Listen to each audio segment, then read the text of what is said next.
Hey, welcome back. I'm Aaron, and today I want to share 5 massive mistakes I made when starting my first podcast. Trust me, they were rough. But I'm hoping by sharing them, you can skip the hard lessons that I had to learn and hit the ground running. I still remember that kind of mix of excitement and nerves when I launched my first show. It felt like I was stepping into a whole new world, really, but there were definitely things I wish I'd known back then. Looking back now, I can see how much easier it could have been if I'd just avoided a few key pitfalls. So let's be honest, starting a podcast is a challenge. There's finding your voice, staying consistent, growing your audience. It can all feel like a juggling act at times. And if you don't go in with a clear plan, things can spiral out of control pretty quickly. I've seen loads of podcasters, myself included, start strong only to burn out after a few episodes. The old pod fade, they call it. It's a real thing. When I heard of it, I was like, it's nothing. But it's a real thing, and you do definitely get it. All right, let's get into it. So here's the 5 big mistakes I've made and the lessons I've learned along the way. So mistake number 1, defining my target audience. When I started, I thought I could make a podcast for everyone, Joe Rogan style. Big mistake. If you're trying to appeal to everyone, then you're really not speaking to anyone in particular. It didn't take the time to figure out who I was talking to, what they wanted to hear, how I could help solve any of their problems, really. Mistake number 2, being inconsistent with my release schedule.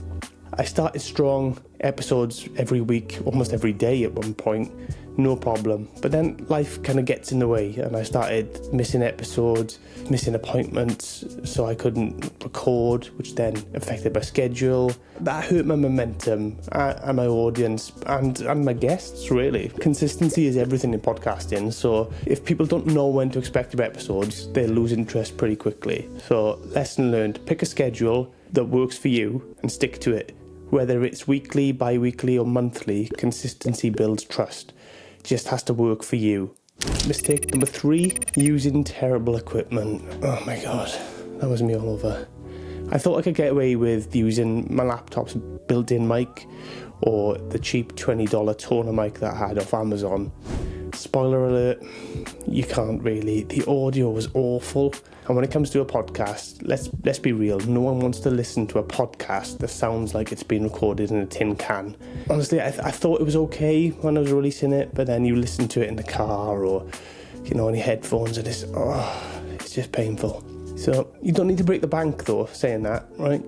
You can invest in a decent microphone and headphones, and it'll make a world of difference to your show, and your audience will thank you for it. This one I've got now is a different level. It's a Shure mic. It's expensive. I wouldn't expect you to get one of those. The F-Deuce SL40, I think it is. It's like $80 with a boom arm, plug straight into the laptop with a USB. But you can use XLR on it, and it's a really good mic for the price. It's brilliant, and I've recorded a lot of my shows using that. I still got 2 behind me in my little studio setup here, so I would recommend getting one of those. Mistake number 4, skipping the editing process. Editing. Where do I start with editing? I'll admit, at first, I didn't bother editing episodes at all, really. I thought it's fine, people will just focus on the content. Yeah, no editing, just about cutting out awkward pauses or ums and ahs.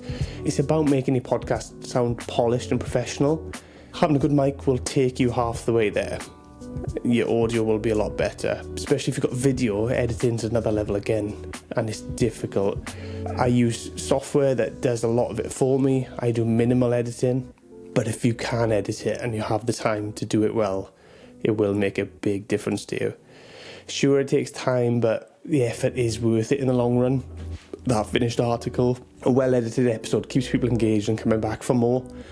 So if you look at episode 50, I did that in a studio setup with a proper editor and producer and everything, and it looks pucker. So check that out and look at the difference of that between the episodes that I've produced, and there's a huge difference. It's night and day. So if you can do that and you have the skill set or the time to learn the skill set to do high level editing, it'll make a huge difference to your show. Mistake number 5, I'm still doing this one, not promoting my podcast, and this one hurts. I thought great content would kind of promote itself, but here's the thing, even the best podcasts need promotion. You look at Chris Williamson, he's pushing out on social media all the time. He's doing a lot of promoting of his show to get engagement and people watching. So social media collaborations, engaging with your audience, it's all part of the game really. If you're not putting yourself out there, then no one's going to find your show and no one's going to listen. So looking back at the root of all these mistakes was not having a clear plan, a strategy. I was just so excited to get started, and I didn't want to stop to think about what I wanted to achieve or how I was going to get there. If I could go back, I'd tell myself to slow down a bit, plan it out and stay focused. I'd focus on probably more quality than quantity, because at the start I was just trying to pump out quantity of shows. And to be fair, I'm still there a little bit.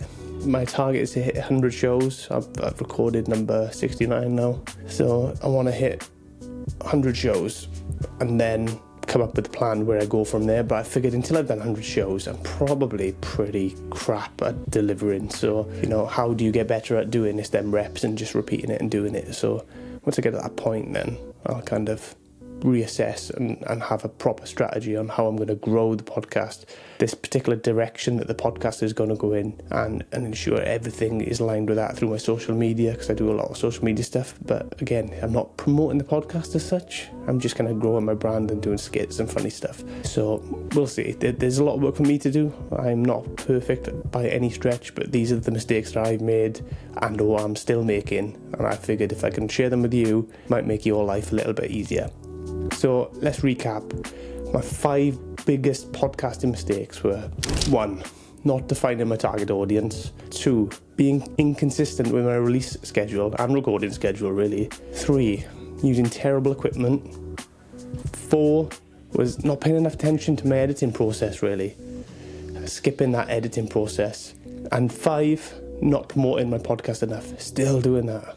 Need to work on that big time. If you're starting out, I hope you can learn from my missteps and save yourself a few headaches. Podcasting is a journey, and every episode is a chance to get better. And ideally, I want you to start ahead of where I started. So if you start here and I started down here, then you'll be off at the races straight away and you'll get to a good place. I'd love to hear from you what mistakes you've made when you started your podcast. If you've even started one yet, just let me know. Drop a comment below and let's share some stories. And hey, if you found this video helpful, then don't forget to subscribe. It really helps my channel grow and helps me as a small content creator. So check out my other videos as well for more podcasting tips and clips from my podcast and some skits and bits and bobs. Let me know what you think. Let me know what you want to see more of. Thanks for watching. If you made it this far, really, really appreciate you. And I will see you next time. Peace.